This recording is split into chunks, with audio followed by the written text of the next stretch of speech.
What do you get when a killer who always seems 3 steps ahead of the police leaves a chestnut doll right next to each one of their victims?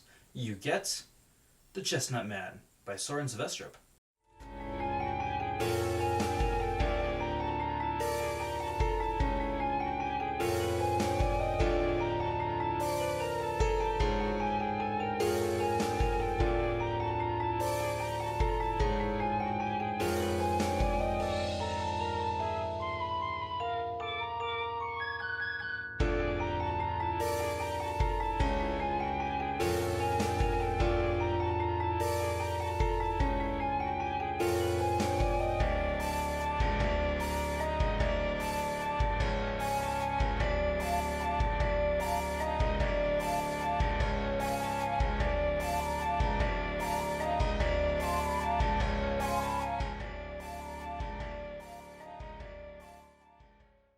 This book was published in 2018 and is the story of a string of murders that have 2 things in common. 1, a chestnut doll sitting right next to each of the victims, and 2, a fingerprint of a girl who disappeared a year before and was confirmed dead. The pair leading the investigation don't seem to quite get along, though they'll have to work together to take down the psychotic killer who the public has deemed none other than the Chestnut Man. So I'm going to go over my positives of the book first, and there are a lot of things to love about this novel.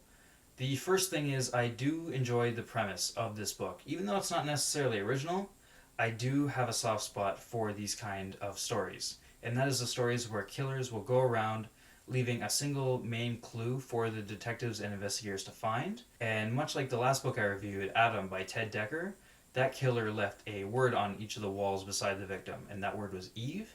And this killer in the Chestnut Man leaves a little chestnut doll right beside each one of the victims. And it's stories like that that I just love. I'm not quite sure why I love them, but I do. One of the other aspects of this book I really did enjoy is the writing and the format of each chapter. I thought it was a really unique way of going about writing, and I don't see it too often in other books, especially not to this extent. The author has chosen to, for each chapter, he'll start off in the middle, and then he'll backtrack to the beginning, and then we'll get filled in of how the character actually got to where he is now. And then from there we move on further into the story. And I actually really did enjoy this because you start off in the middle and you have questions about how that character got there. You go back, you get filled in a little bit, you get some questions answered, just little questions, nothing too drastic. And then you'll get to the middle, you'll have your questions answered, but then the author will ask new questions right after. And I love that because as a reader, I'm always hoping that there are questions, even small ones. I want questions. And I love the fact that for each chapter, right at the beginning, we're already asking something. And that just kept the story going for me. I really did enjoy that, and it really helped a lot. And finally, one of my favorite aspects of this book was actually one of the main characters, one of the lead investigators on the case. And that was the character of Mark Hess, who I absolutely loved by the end of this book. It took a little while to get into his character because the beginning of this book is pretty slow, and it takes a little while to lay the foundation for his character and really get to know him. But once you do, this character is awesome. He's also got the added storyline of everyone kind of being against him and not believing anything he says. And I thought that just made him so much more greater of a character because he was able to trudge through all the people that were against him. And he even had that moment where he thought maybe he was going the wrong direction, but he still kept going forward. If you've ever seen the movie Zodiac, and you know Robert Downey Jr. and Jake Gyllenhaal's character, they kind of go mad a little bit because they just want to catch the killer so badly. They want to catch Zodiac really badly. And that thing that drives them is clear in this character of Mark Hess as well. He's been driven to a point where nothing else really matters but catching this killer. He was probably one of the best aspects of this book by far. This brings me to some of my negatives about the book. My first negative being that the beginning of this book is really, really, really slow, and it takes a really long time to get into the groove of things, and it takes a little while for characters to be put into place. And even when the first victim is discovered, I didn't find myself intrigued or immersed in that part of the book nearly as much as I think I should have been. Once again though, as soon as it progressed, it got slightly better and quicker paced, and I started to enjoy it more. I just had to get through that beginning first, and once I did, it was a little bit more worth it. Now, while I love the character of Hess, I found the other main character a little bit of a drag, and that character is Thulin, and she plays the devil's advocate for most of the time with Hess's instincts. And while she's not entirely against him, she's never fully with him either. He would come up with an idea or have an instinct, and she would dismiss it or say he was wrong.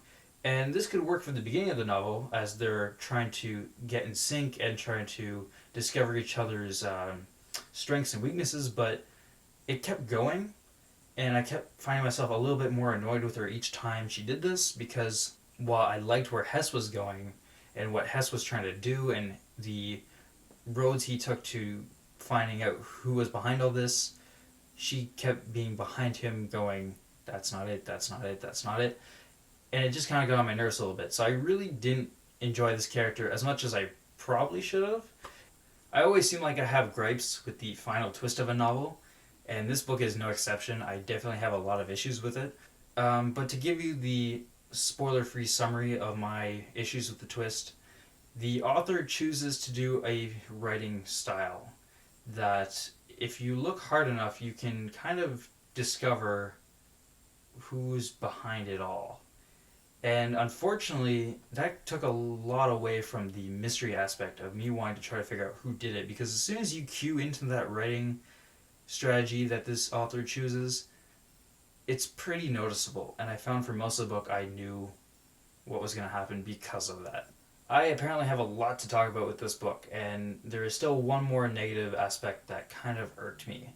And that is the fact that in the middle of the story, there is something new comes up, and I found its reasoning for being in there really really obvious, and I just ended up not really liking the book a lot more for it.